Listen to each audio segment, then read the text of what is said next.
रत्नागिरी सिंधुदुर्ग जिल्ह्याचे लोकसभेचे इलेक्शन 7 मेला होऊ घातलेलं आहे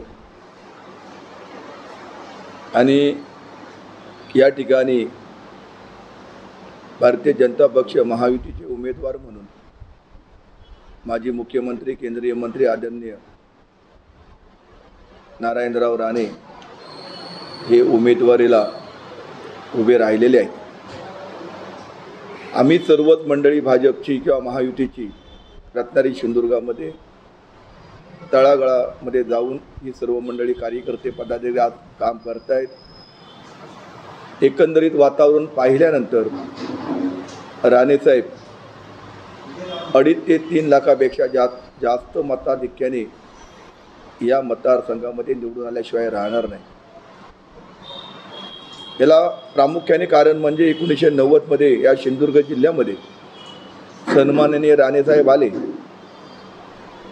त्यावेळी या सिंधुदुर्ग जिल्ह्यात नव्हे तर संपूर्ण कोकणचा कायापालट सन्माननीय राणेसाहेबांनी आपल्या कार्यकर्तृत्वाने आणि बुद्धिमत्तेने प्रशासनावर असलेला अंकुश, योग्य नियोजन, तळागाळातली समस्या जाणून घेऊन जे प्रश्न होते, मूलभूत जे प्रश्न होते, पाण्याचा असो, विजेचा असो, शैक्षणिक असो, आरोग्याचा असो, रस्ते असो, हे सगळे प्रश्न, लाईटचा असो, हे प्रश्न त्यावेळीपासून राणेसाहेबांनी या सिंधुदुर्ग जिल्ह्यामध्ये किंवा कोकणामध्ये सर्वच मार्गी लावले। तदनंतर 10 वर्षापूर्वी 2014 मध्ये राणेसाहेबांचा पराभव झाला।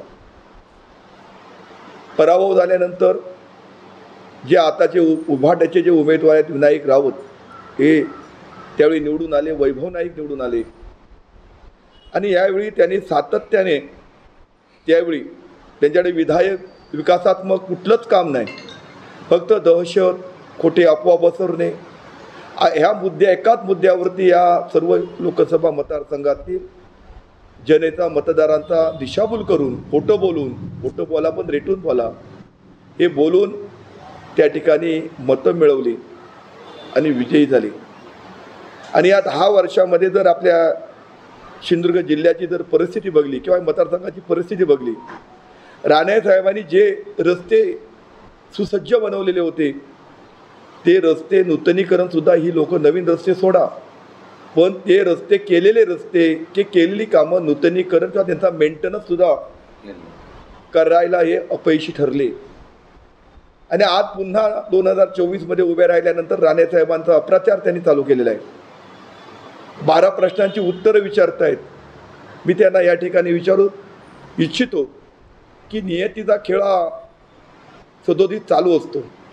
2014 मध्ये तुम्ही राणेसाहेबांची बदनामी केली, हेच 12 प्रश्न त्यावेळी तुम्ही बोलत होता।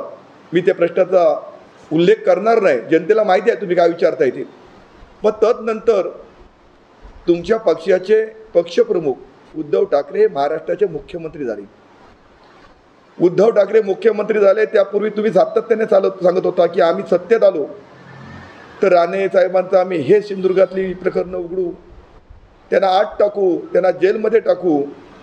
नियतीने तुम्हाला जे खोटं बोलताय ते जनतेला सत्य आहे का खोटं आहे हे दाखवण्यासाठी तुमच्या पक्षप्रमुखांना मुख्यमंत्री बनवले आणि 2.5 वर्षाच्या कालखंडामध्ये एकही आरोप किंवा एकही गुन्हा सन्मान्य राणेसाहेबांवरती तुम्ही दाखल करू शकला नाही, हे जनतेला माहिती आहे। म्हणजे राणेसाहेब हे निष्कलंक आहेत। तुमच्या हातामध्ये नुसती तुम्ही सत्तेत गेलात नाही तर तुमच्या पक्षाचे प्रमुख जे सातत्याने तुम्ही जे ओरडत होता ती माणसं सगळी मंत्री झाले, खासदार झालात, आमदार झालात आणि उद्धव ठाकरे मुख्यमंत्री झाले, तरी पण राणेसाहेबांवरती एकही आरोप तुम्ही सिद्ध करू शकलात नाही। म्हणजे तुम्ही किती खोटं बोलून तुम्ही तुमचा स्वार्थ साधलात हे या सर्व मतदारांना, जनतेला आज कळून चुकलेलं आहे। आज अयोध्येतल्या रामाचा सुद्धा उल्लेख करतात, राम मंदिर। सन्मान्य देशाचे पंतप्रधान नरेंद्र मोदी हे झाल्यानंतर कित्येक वर्ष, त्यावेळेचा रामाला 14 वर्षाचा वनवास होता, पण तदनंतर आता 450 वर्षाचा वनवास किंवा 500 किती वर्षाचा वनवास रामाला भोगावा लागला। त्यांची जन्मभूमी असताना सुद्धा त्या ठिकाणी राम मंदिर होऊ शकलं नाही। हा राजकीय भाग नाही, आम्ही एक हिंदू म्हणून आम्ही बोलतो आहे की राम मंदिर सन्माननीय पंतप्रधान नरेंद्र मोदी यांनी उभारलं आता रामाचं भांडवल कशाला करायचं? रामाचा आदर्श घ्यायचा असतो, छत्रपती शिवाजी महाराजांचा आदर्श घ्यायचा असतो.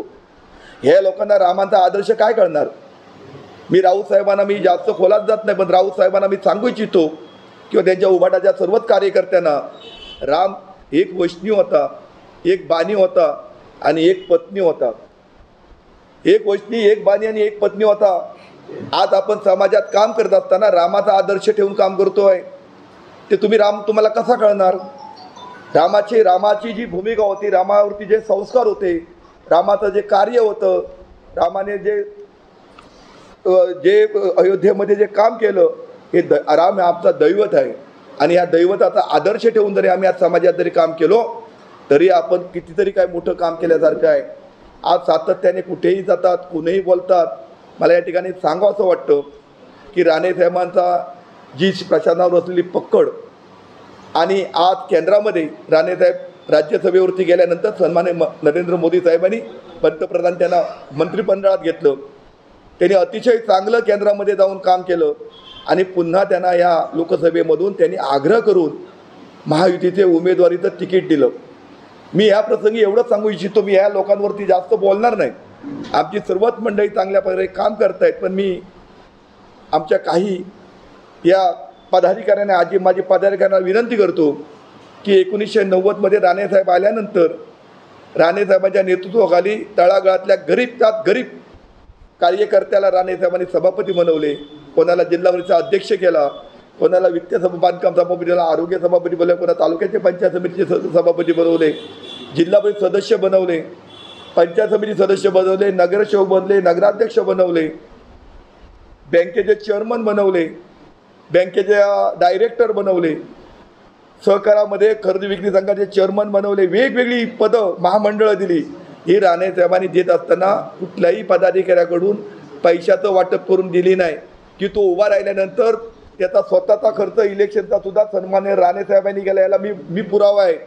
कधीही ते कार्यकर्त्याला स्वतःचे पैसे खर्च करून गरीब कार्यकर्त्याला पैसे नाही किंवा काय कार्यकर्ते नाही म्हणून तो उभा राहू शकत नाही असं नव्हतं. राणेसाहेबांनी कुटुंबातला एक चांगला कार्यकर्ता म्हणून गरीब कार्यकर्त्याला सुद्धा तिकीट देऊन त्याला निवडून स्वतःच्या खर्चाने निवडून आणण्याचं काम आतापर्यंत जिल्ह्यामध्ये राणेसाहेबांनी केलं.